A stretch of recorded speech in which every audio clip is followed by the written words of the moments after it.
Thank you so much, Johan. We value. For those who don't know Johan, he has been a neurosurgeon in Nelspruit for many, many years. And so this talk is not only based on YouTube clips that he knows the brain, I think, better than anyone else in this room and than most people in the world. And so we appreciate you being here, Johan. Thank you. Thank you, Rudolf. Can everybody hear me? I must confess, I think there was some misunderstanding here because I work inside brains. I don't see any differences between women and men while I operate. Most brains look the same. I actually go in, open the skull and change some brains manually, but it is really not a difference that I see in the inside of the brain. So it's really not my field. I actually am very glad to welcome my father here. He's a psychologist, and it's more his field. Perhaps I should immediately give over to him, and if he can correct me as I go along, I would appreciate it. Usually where I do find a bit of a difference is with informed consent. If I talk about a big brain operation to patients and I ask if there's any questions to have full informed consent, usually the men will ask me, am I going to be able to see afterwards? And I said, yes, if you live, you might be able to see. Am I going to lose my right hand? Yes, if everything goes well, you might be able to use your right hand. And so it will carry on. The women, only one question. Are you going to shave my hair? That's the only thing they worry about. And that's really a real observation. That's just a short summary of my talk, and I think it's very easy to see. There's what I enjoy about the male brain is that small personal hygiene synapse at the base, the guide talk area, and then obviously a very big sex area. That you can see that whole area there. Very small commitment neuron, and a lot of power tool lobe, big power tool lobe. Whilst the female brain, which I appreciate there, is the local argument neuron, the one that they've got there. And the others we know about, the emotional blackmail system, which is quite big. And so we all will realize this. So that's in short my whole talk, but I'll go into more depth into some of it. And to see why we've got these differences, perhaps we must go back to the beginning and talk about why it's been made like this. And that is DNA. It's what we've got in our cells, the human genome, the chromosomes. And of those DNA pairs there, the adenine and the thymine and guanine and cytosine, that is the base pairs, the protein base pairs. Now, that's the language that is replicated in our cells. And in every cell, human cell, there's about 3 billion base pairs. That's how wonderfully you're made by God. 3 billion. It's a letter being written in your genes of 3 billion letters or base pairs. Now, if you look at the cells in the body, every human being, in every cell of that 3 billion base pairs, there's about 40 trillion cells. Now, some people say it happened accidentally, and there's no intelligent design behind it. It is mind-boggling that can happen that way. That's Watson and Crick. That's the two guys who actually, they say they copied a woman's design, and then they won the Nobel Prize for it. That's a DNA molecule that they made a big structure of it before they showed it to the world. That's the chromosomes, and low down the two red ones are two Y chromosomes. They look like X's. X chromosomes, they are in women brains, and the males has got a Y and the X, of course. Now, the Y chromosome in men account for about 5% of the total genome. So that means 1 in 20 biochemical reactions in the human body differ in men and women. 1 out of every 20. That's a massive amount. The other reason that we develop, so what happens, the Y chromosome induce the forming of the gonads, the testes, and that's the reason why you start to produce testosterone, but it also has a direct influence in the forming of a brain. There's some areas that are differently formed than in women. Now, the testosterone, generally known, that's a structure formula of testosterone. It's been formed under the guidance of a Y chromosome. Whilst there is a little bit of testosterone also formed in your adrenal glands and in the women in the ovaria. So they do have a slight bit of testosterone. But the fact that they don't have a Y chromosome means that women, or the woman is actually the default position of a man. If you get Y chromosome and testosterone, you become a man. If you take that away, you become a woman. So the default position is not a man, the default position is a woman. The problem is that testosterone not only builds brains and help to sustain brains and change brains, it also causes atrophy in some areas. So some areas of a brain atrophy under the influence of testosterone. And we'll talk about that just now. In human development, also testosterone play, and the fact that you've got a Y or 2X, XY or 2X chromosomes have a direct effect in your development. That's a Ray Ostrich figure. The above one is been drawn by a 5-year-old boy. The one below has been drawn by a girl. What you can immediately see, the holistic approach to the whole thing from a boy is very complete, holistically speaking, because it's basically in the end being formed in the visuospatial areas on the right side of the brain, the occipital areas, but also in the girl, the left side, that specific area is more active. So they spend much more time on detail, and boys more on a more comprehensive, holistic picture. That's just basically some of the areas that's been affected by either the lack of or by testosterone. If we talk about the frontal and prefrontal cortices, that's the front areas of the brain, and I don't know, a few years ago I did talk about how basic instincts and emotion, which is more the mammalian and also the reptilian type of brain, the inner side of a brain, how it's been almost suppressed and inhibited by specific areas in your frontal lobe. So there's you've got this urges and this instincts and so on, and then there's in the inner underside of the frontal lobe, there's an inhibition center, and it inhibits those all those the impulses of emotions and so on, to give time to the outer side to create virtual realities, different sceneries, and that's abstract thinking. That's what differs us from animals, that we can hold back our instincts. It's got another area to produce a lot of virtual realities and then make choices which one of those virtual realities we can use. So that's very important in the whole brain, and we'll get to that as well in a while about what happens in women and males. But the one thing that stands out is the effect of testosterone on those areas. Obviously, testosterone in animals is there to help with aggressive behavior, verbal. In human males, it will give rise to verbal aggressiveness and so on. Competition, there's quite a lot of different anger in some instances, being able to defend your territory, to be territorial, etc.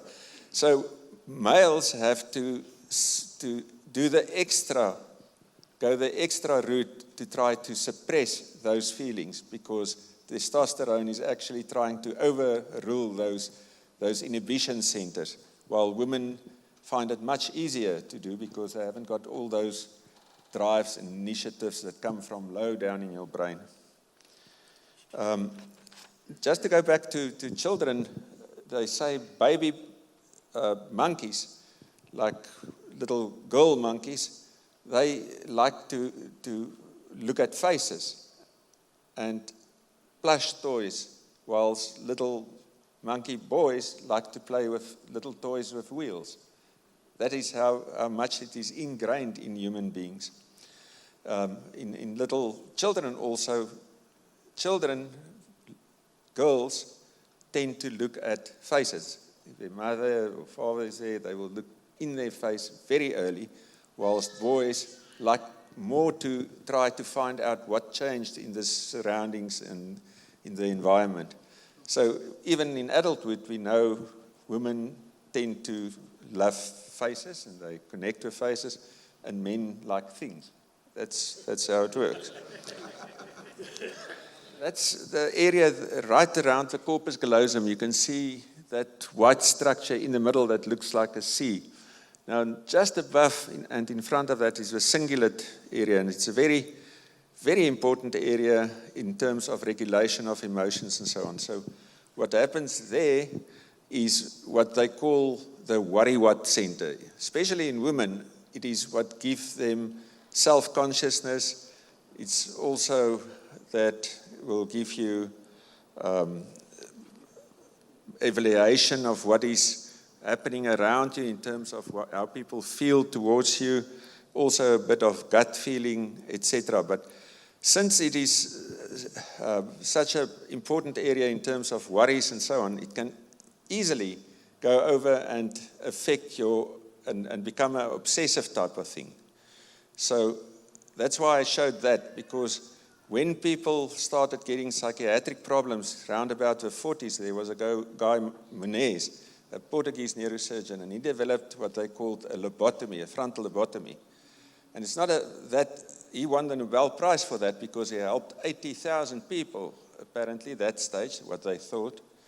And what actually was happening, it's what one of my mentors usually told me. He said, I would rather have a full bottle in front of me than a full frontal lobotomy, because it is not such a nice procedure. But one of the goals of a procedure was to interrupt that anterior cingulate area, because to take away obsessive behavior. Now, the Preez used two burr holes, little holes in the skull, and he put in a stiletto there, and he just wiggled it both sides. And then two guys, Watson and Friedman, Americans, they said, no, it's too expensive because most psychiatric patients can't pay, and anesthesia is expensive and so on.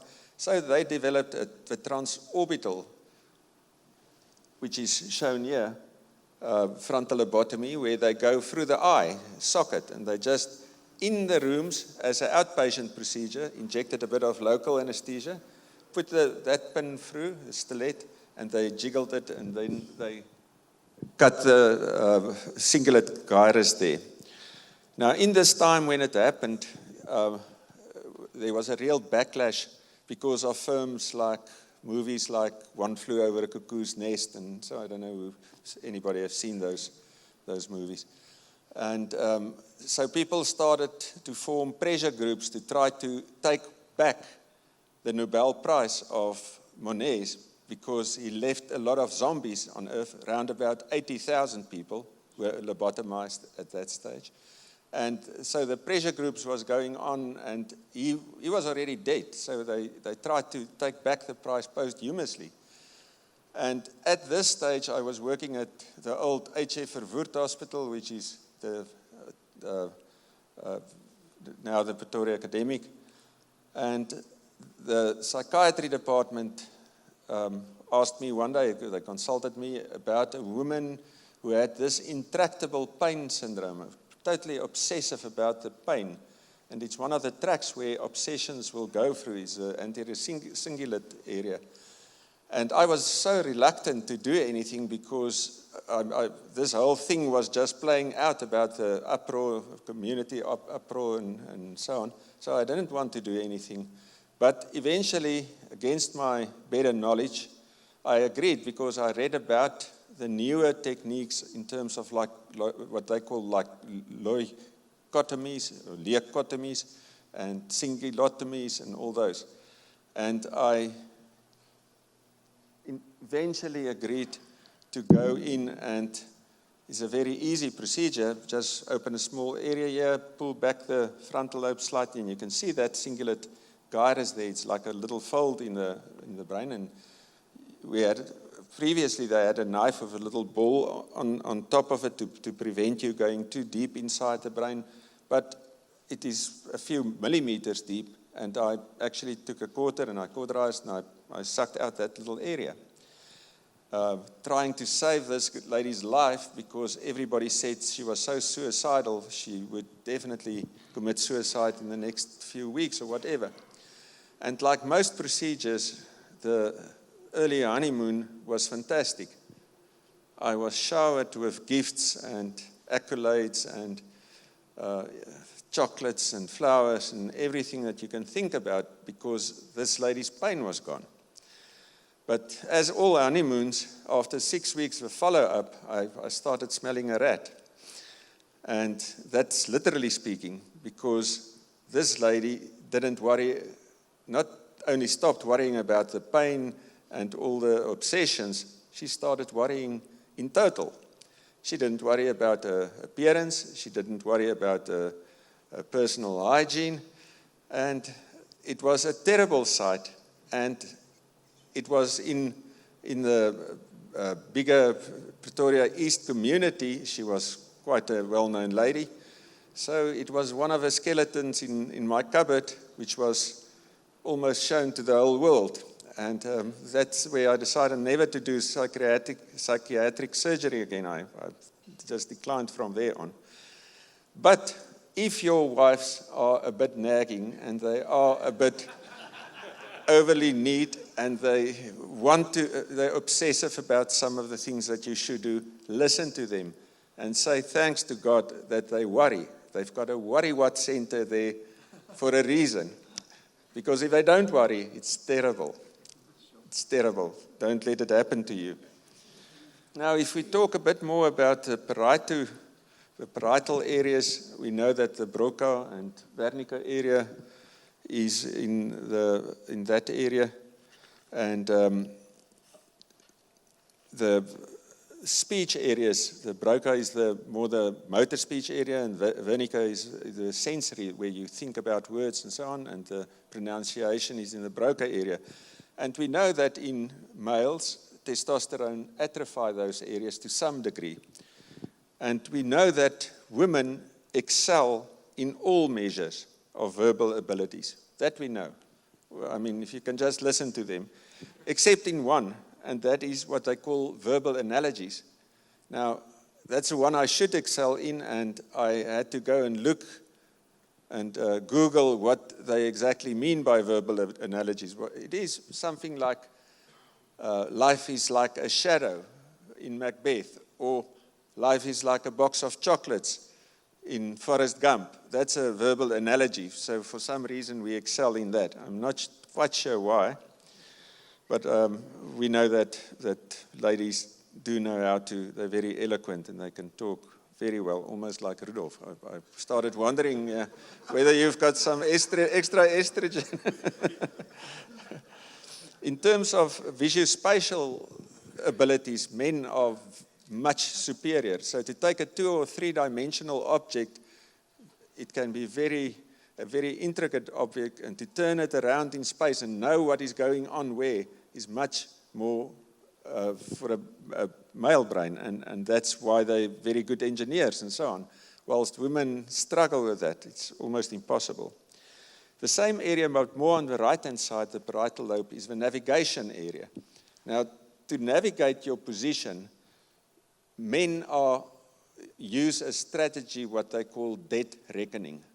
I don't know why it's called that, but it means that we take our distance, our direction, the time we travel, and then we work out where we're going to be in a certain time and where we are. While women use landmarks. That's why they always complain and say, ask where you have to go. But you can't ask because you don't use landmarks. You use your brain to go where. That's always some contention about that. Now, for me, like to be in a mall, especially that Canal Walk in Cape Town, there's hundreds of shops in this direction, underneath, different corridors and small places filled with shops. And I get lost there and I get anxious and I phone my wife and I ask her, where am I? Come and help me. And she'll be in totally a different shop. She knows every shop, everyone. It's at home and at clothes and at shoes and she'll tell me, you just go straight that where you are and then you'll find at shoes and you turn right there. Then I know I should turn left there. Then I go left there and then she says, okay, go down the stairs there. Then I know I should actually go up there. But eventually I do find her often. And then one day we were in the bush and it was starting to get dark and I didn't have a navigation or anything and I got lost. And I knew I'm fine because she's fine with directions and she knows exactly where we are. And I asked her, where are we? She said, how the hell should I know? She said, every tree looks the same. I've got no idea. I've never had an idea where we were on this farm. So eventually we had to wait for the moon to come out and that I could find my direction. But that's in terms of a navigation area. The amygdala, that little red stuff there, it's two little gray matter areas in the brain, right in the frontal part of a fluid space, the lower fluid space in the brain, and it looks like an almond. That's why it's called amygdala. Now, that's also got to do with regulation of emotional content. So, like in very bad emotional and adverse type of horror movies and so on, if you ask a male afterwards, what do you remember in the movie? They will know the whole gist of the story. They'll tell you, it was this guy, he was in Nazi Germany and he had this nice relationship with his wife and then he spoke against the Nazis and they came and they took him to a concentration camp and eventually they chopped off his head. They will, when you talk about that and you'll say, you remember there where they came and they fetched him, and they'll start crying. Oh, it was such a beautiful scene, and they'll start crying about that, and they'll remember the emotional part, every one of it. But if you ask them about the story, they won't know it all. So the next one is the hippocampus there, just below the amygdala. Also a little structure in the folds of the brain of a temporal lobe. It looks like a seahorse. That's what amygdala means. It's just on a cut through the brain, it looks like a seahorse. And that's where the memory areas are situated. And the only thing I can say about that is a little quote. They say, this is the elephant in the room that never forgets a fight, a romantic encounter, or a tender moment, and won't let you either forget it.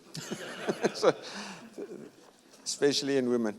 Now this one, that green structure is the corpus callosum. That is the white matter that connects the two brain hemispheres together.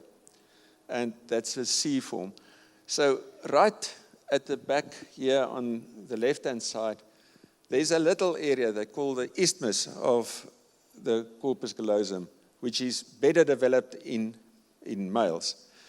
And that is for a specific reason. It's to take some information from your left parietal lobe over to the right side to get this three-dimensional visuospatial stuff connected and to give holistic value to that. The rest we don't use much. Whilst women, their hemispheres are in constant connection. So the two sides of a brain of a woman talk the whole time.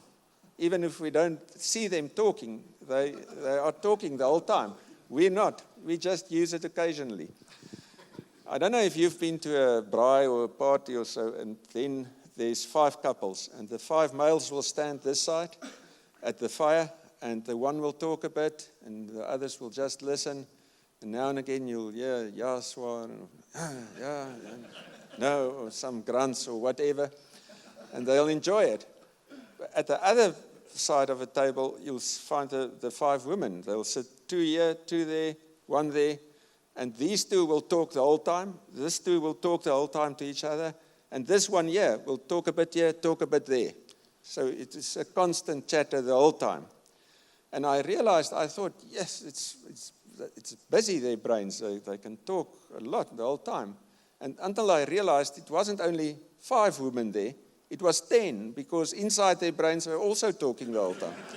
So that's why it's such a daunting thing to see women talking, and they can do it without stopping, most of them.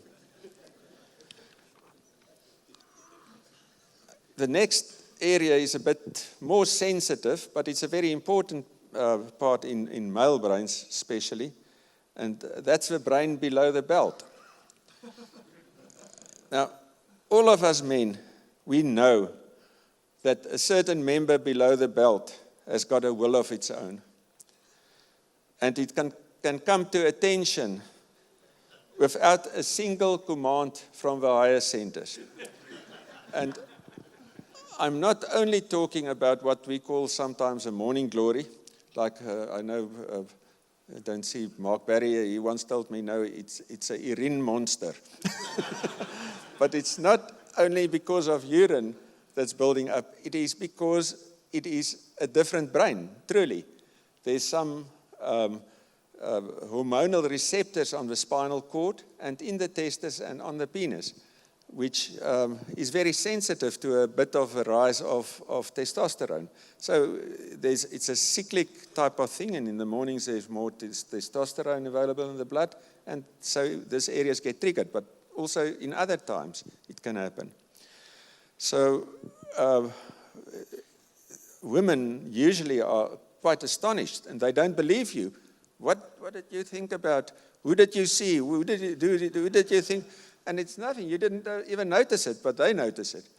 And it's something that is it's difficult to win that argument, because how can you can't say anything. Now, to get to that point a bit more in detail, they say if a very hot girl would come onto the stage now, and all the males here will see her, how long do you think it will take before people realize either she's hot or she's not hot? Immediately.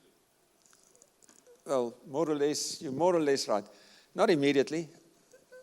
Quite a long time, 1/20th of a second.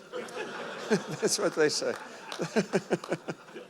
So, and then within 5 minutes, there's a surge of testosterone in the blood. Now, perhaps I mustn't talk about pornography. There's another talk, I think Cobus talked about pornography, but there is something like pornography inside the brain. And that is when we do a PET scan. It's a positron emission tomography. What they do, they take glucose molecules and they put positrons. It's a nuclear substance.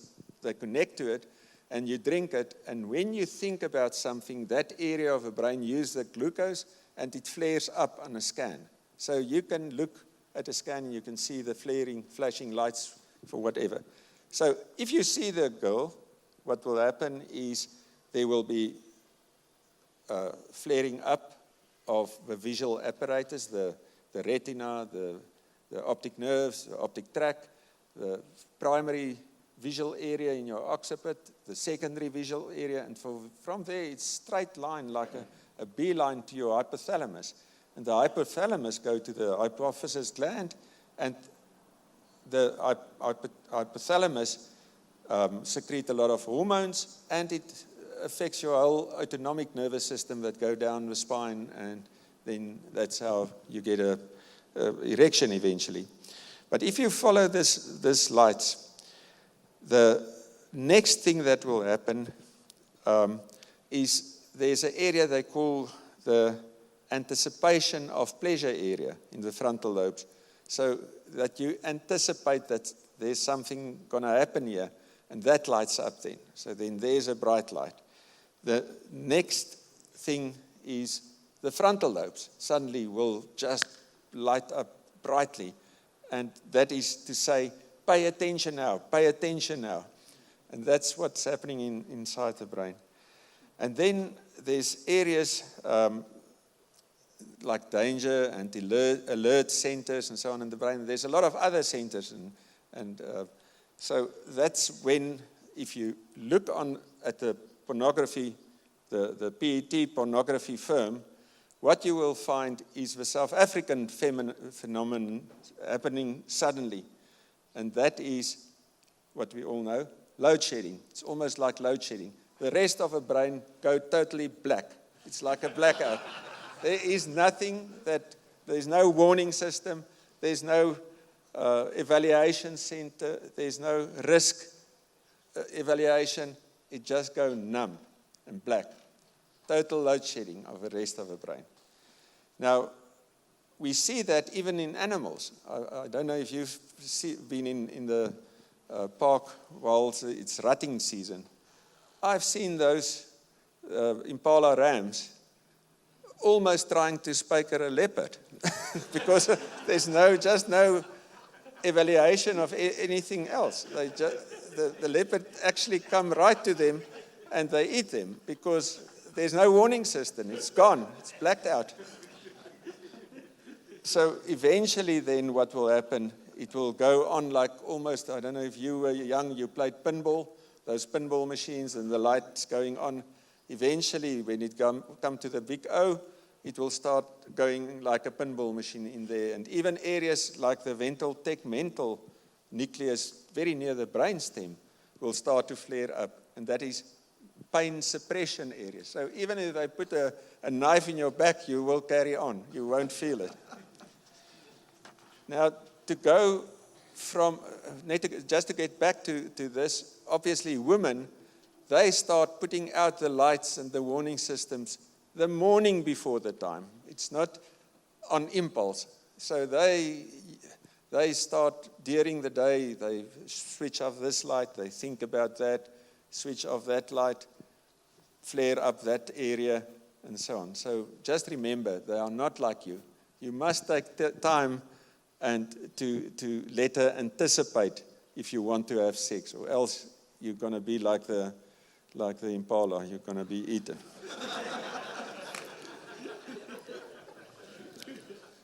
The next one that I would like to go to is from below the belt to above the head.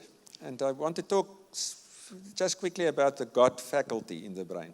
So obviously when you look at a tree, there has been a lot going on in your brain to make visible the tree to your sensory areas where you can interpret the tree and know that you've seen a tree. The same way, to appreciate and to know that there's a God, there's a lot of areas that flare up in your brain because you are body and soul is situated in the brain, and then spirit, which is a bit more intuitive and a bit more almost more in terms of a gut areas, gut feeling areas in the brain. But if I can explain it better, how it started off more in psychology and evolutionary psychology and so on, where they use lots of things and they talk a lot, but they haven't got real proof. But it's almost like the elephant's trunk. They have to think about something, why he's got a trunk. So they always make up stories about this, but that's not what I want to talk about. I want to talk about what is really happening there and where the areas and what the areas are.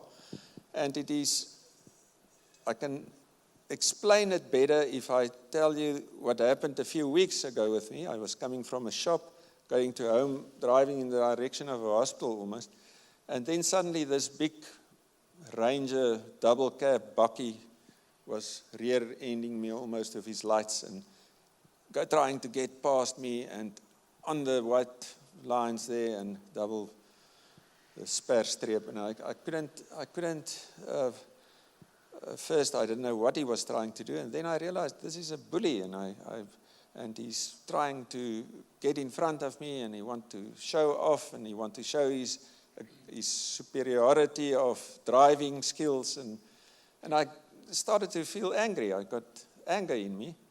And at some stage I regressed to verbal aggression and I made some utterances. And the next moment, I also used finger language.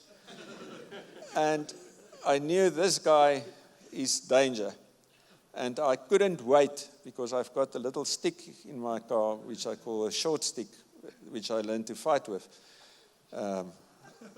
And I couldn't wait to get that short stick out of a car. And as I stopped at the red light, almost in road rage, I suddenly realized that in the bakkie there was not a big bully guy, but a small woman. And when I looked at her, I could see in her eyes a bit of fear and a bit of worry and a bit of sadness. And I immediately could almost read her mind that she was sort of in trouble. And while I was looking, I saw the boy sitting next to her, and he had a wound in his head, some blood streaming down his shoulder. And obviously, she was on her way to the hospital. So there's two areas there. The one is what I call the hyperactive detecting device in your brain. The other one is what I call theory of mind. It is what makes it possible for somebody to mind read, so to speak. So it's a mind-reading thing. And I remember distinctly the day in the 80s when some physiologist wrote a paper about mirror neurons. Now, that is neurons in every brain that put you in the same position of what you see. And that's very important in learning graphs, and also to know how other people are feeling, and also to mimic people and so on. You need those mirror neurons. Now, in this theory of mind and the hyperactive detecting device area, there's lots of mirror neurons.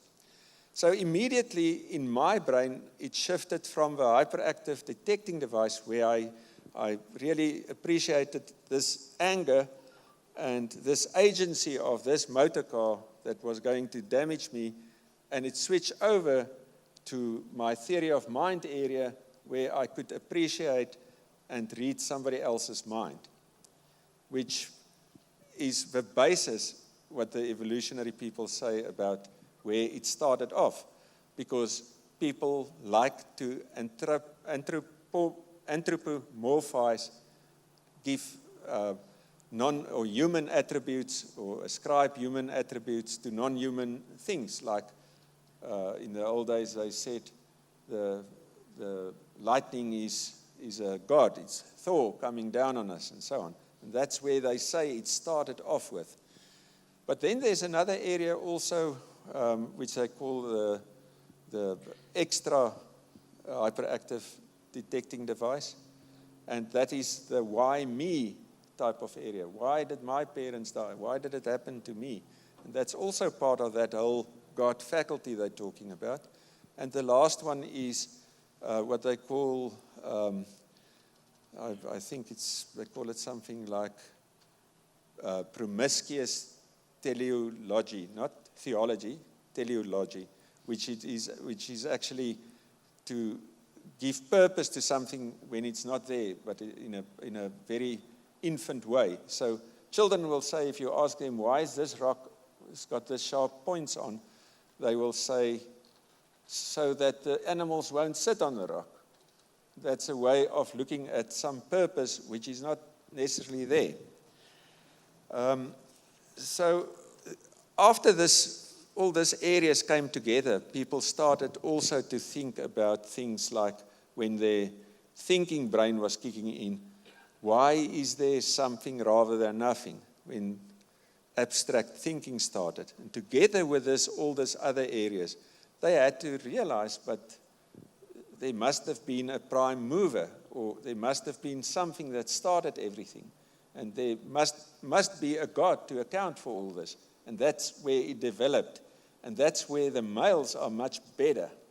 They can think about what God wants of us and how it should be, and some rituals will play in, and the thinking brain will be the communicating brain with God. While in women, all those intuitive areas will come in place. So if a woman tells you, don't do that, God told me not that I must tell you, you mustn't do that. You mustn't go and fight with her. You don't talk to her at all. You go back and you talk to God and you pray. And you ask Him what is the right thing. Then you go back and say, no, you heard wrongly. You heard the wrong message. It is actually like this and that. But don't say it right there, you using your emotions or your emotional hearing area of God is better or worse or whatever. Finally, just to talk, I'm going to skip one or two things because there's a time constraint. But the one thing I would like to urge us as males, being made wonderfully special and in a specific way, is that you must every morning stand up, look up straight, pull back your shoulders, make your bed, and realize that you're going to have to sleep in that bed that you're going to make. And you must realize when you leave that room, there's going to be a fork in your road. And the devil is in the fork. That's what Jordan Peterson says. So every decision you make, the devil is there watching. And you can make either the right or the wrong decision. I'm not talking about making mistakes. That's something else. But if you willingly know you're going to do something wrong, just turn around and take the other side of a fork. And go for truth. Be truthful. Know that you don't lie to anybody. Know that you don't lie to yourself. And stop whining. And get on and do the job because you're tough. And you've got a wonderful brain to guide you and to help you. So don't start getting negative. Don't start to blame other people and shame other people. There's a guy, Alexander Solzhenitsyn. He wrote a book, a very famous book. But what happened to him, he was in the Russian communist regime. He was criticizing them in some papers, and he was thrown in the Gulag, the concentration camps. And because he was critical against the government, they put him in jail or in the Gulag for 15 years. And he was listening the whole day, and everybody there were complaining, and they were saying, it's just because of Hitler that I'm here, and that's because of Stalin that I'm here. And he realized to be resentful is really bad. And he could see the people getting bitter, and later they withdrew, and they didn't talk anymore, and they were grumpy, and they were actually putting themselves in hell. So he went back and he thought, but if I had the power, wouldn't I be pretty much the same? Wouldn't I also be able to misuse that power to get something out of life? And he realized we're all pretty much the same. So perhaps we must go back and think, what would we do even if we had the power and we had another chance? And he knew he only had the ability to write and say and speak the truth. And at that stage, he wrote the book, the Gulag Archipelago. And that book won him the Nobel Prize in the end. But not only that, it was one of the books that were instrumental in toppling the communistic regime in Russia. So being positive and doing what he could do, he actually changed world history in terms of socio-economic, political structure. The whole structure of the world was changed with that book. So I'm not saying everybody is going to change the world, but in small ways we can change the world. But we must listen to what our brains tell us. We must listen to what is truth. And we have got the right to say no. And you have got the right to object to things. And you don't have to go and look for trouble. But don't lie about things. Don't sugarcoat everything. Just pull back your shoulders, look up, and do your thing.